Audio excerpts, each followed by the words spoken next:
حامدا ومسليا اما بعد بسم الله الرحمن الرحیم. زما عزیزانو نن دا کلیپ دا د نوی کال مطابق ته آیا نوی کال چې راځي یو مسلمان بل مسلمان لا دغه مبارکباد ویل شي او کنه دغه رنګ نوی کال چې راځي دغه پشپه باندې هوایي فایرینګونه به کیږي او کنه یا دغه نه علاوه څوک چې کم دی دا پټاخي الوزي د دې نه علاوه چې کم دی داسې نور تماشي کوي پروګرامات کوي آیا دا جایز دي او که جایز نه دي؟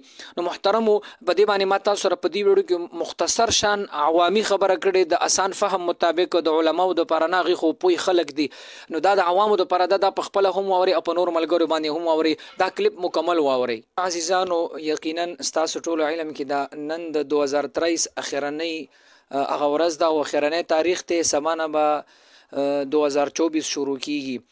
نو محترم یو اسلامی کال دی یو دغه عیسوي دغه شمسی کال یو ته قمری و یو ته شمسی وي.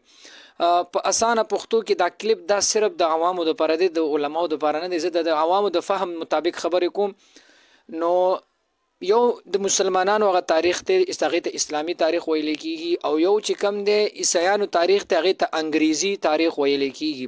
نو د مسلمانانو تاریخ او داغه هغه کال نوې شروع کیږي هغه د محرم د میاشتې نه شروع کیږي. محرم، صفر، ربیع الاول، ربیع الثانی، جمادی الاولی، جمادی الثانی هغه شروع شوه د تقریبا 15 میاشتې باغی کې وخت دي.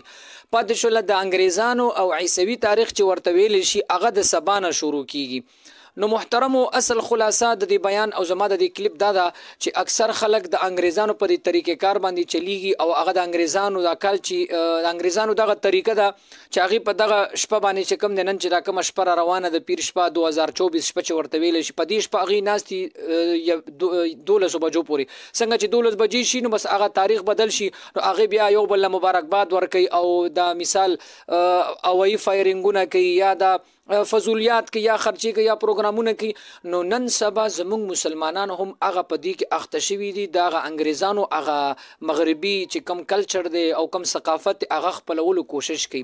نو محترمو دا کلیپ دی باره کې دی چې آیا نوې کال راشي نو دغه مبارکباد به ورکو کنه به ورکو. نو محترمو بالکل د شریعت پرانا کې چې موږ تاسو وګورو موږ ته حکم راغلی دی چې د عیسایانو د يهوديانو د مشرکینو مخالفت کوي د هغه خلاف تاسو چلیږي. نو نن سبا انګریز لګیا دی هغه یو بل هپی نیو ایئر د نوی کال مبارکباد ورکي بل طرف ته چې وګورو مسلمانان هم داغي پاغه نقش قدم باندې روان دي داغي په طریقو باندې چلیږي. نو محترمو د انګریزانو د عیسایانو د مخالفت په بنیاد باندې د 2024 مبارکباد دا به یو بل نه ورکو یو بل ته پیغامات نه لیږو. پاتې شول دا خبره محترمو چې آیا مسلمان به ولې د یو نوی کال مبارکباد ورکي کنه به ورکي. نو چرته مسلمانان د نوی کال مبارکباد ورکي یو بل ته نو هغه اسلامی کال هغه د محرم نه شروع کیږي. نو دی وجینا محترمو بعینه په یو بل مبارکباد ورکول کاغه د کال یو کاغه د میاشتې نو هغه کې خبره نشته دي. خو اصل مسله دا ده چې نن سبا عیسایان انګریزان د مغربي خلک را لګیدلی دي یو بل ته د نوی کال مبارکباد ورکي یو بل ته خوشحالي زیری ورکي. نو نن سبا مسلمانان پاغي کې اخته شوي دي. نو محترمو نبی علیہ الصلوۃ والسلام حکم با فالو کو پاغي باندې عمل کو لہذا یو بل به د نوی کال چې کوم 2024 د انګریزانو د کال راځي یو بل مبارکباد نو ورکو او دینه بزان ساتو په خپل هم ځان اوساتي او نور ملګری هم د دې کلیپ نه خبر کې دا شیر کې چې نور مسلمانانو ته مرور رسی. نو الله تعالی دې موږ تاسو په دین باندې د صحیح عمل کولو توفیق را نصیب کړي.